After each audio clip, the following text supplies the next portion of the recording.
Good afternoon, I'm Belinda De Lasheras with Hunter News. The Department of Planning has come under fire for recommending the controversial expansion of Warkworth coal mine receive the green light in spite of court rulings against the public interest. If approved, the project would see Warkworth mine expanded west through to Wallaby Scrub Road within 3 kilometres of nearby Bulga residents. Vice President of the Bulga-Milbrodale Progress Association, John Cray, says a go-ahead could have detrimental impacts. When a mine comes within 2.6 kilometres of you, those noise impacts are going to be greater, the dust is going to be greater, the noise impacts upon your general well-being. Dust and diesel fumes are the big ones, and these are the long-term killers. These are the ones that will give your kids asthma and so on. Hunter Infrastructure Investment Fund Chair and Maitland Mayor Peter Blackmore is standing by Hunter Development Corporation General Manager Bob Hawes amid claims of a conflict of interest over his stake in a housing project near the proposed Wickham Transport interchange. The fund board endorsed $60 million to be spent on Newcastle's renewal in 2012. However, Mr Blackmore says the body didn't debate the rail line issue and the government hadn't indicated its position at the time the money was allocated. The state government's red tape reduction bill is sparking concern amongst Hunter residents who fear the move could make access to information on council decisions more challenging. The bill, which is currently under debate in Parliament, will remove requirements for councils to advertise information in newspapers in favour of alternative means.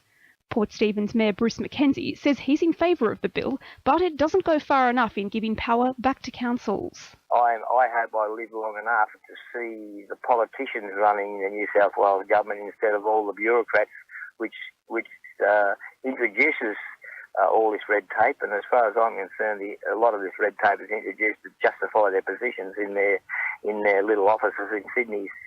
A group of Kurri Kurri environmentalists insist they're doing what they can to save the area's waterways after it was heavily polluted by the mining industry.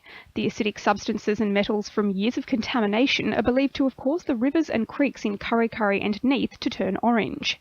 Kurri Kurri Landcare President Cole Mabry says there's been more damage than a colour change. At the moment, the creek has turned at right angles.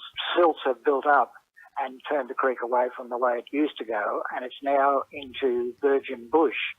Hunter researchers are continuing trials into promising clinical lung disease management therapies as part of chronic obstructive pulmonary disorder today.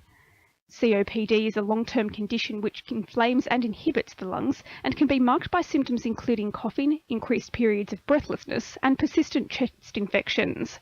HMRI Chief Investigator Associate Professor Vanessa MacDonald says they're hoping to achieve a number of breakthroughs. What we hope to achieve by doing this trial is firstly a reduction in the flare-ups that people experience where they become unwell, and secondly improvements in quality of life.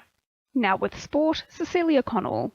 The Newcastle Jets are confident they can claim their first win of the season against the Wanderers this Saturday after displaying flashes of brilliance in yesterday's impromptu intra-club training hit-out.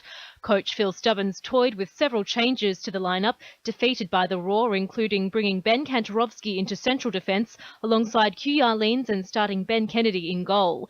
He says he'll be expecting a contest as players jostle for positions with a full selection available. Maitland stalwart Luke Boyle is set to take up the mantle of Mustangs captain-coach for the 2015 Waratah Basketball League season. The 34-year-old's second stint as head coach follows the departure of Larry Davidson back to Newcastle. Boyle's Mustangs mentor Tim Mallon will fill the assistant chair.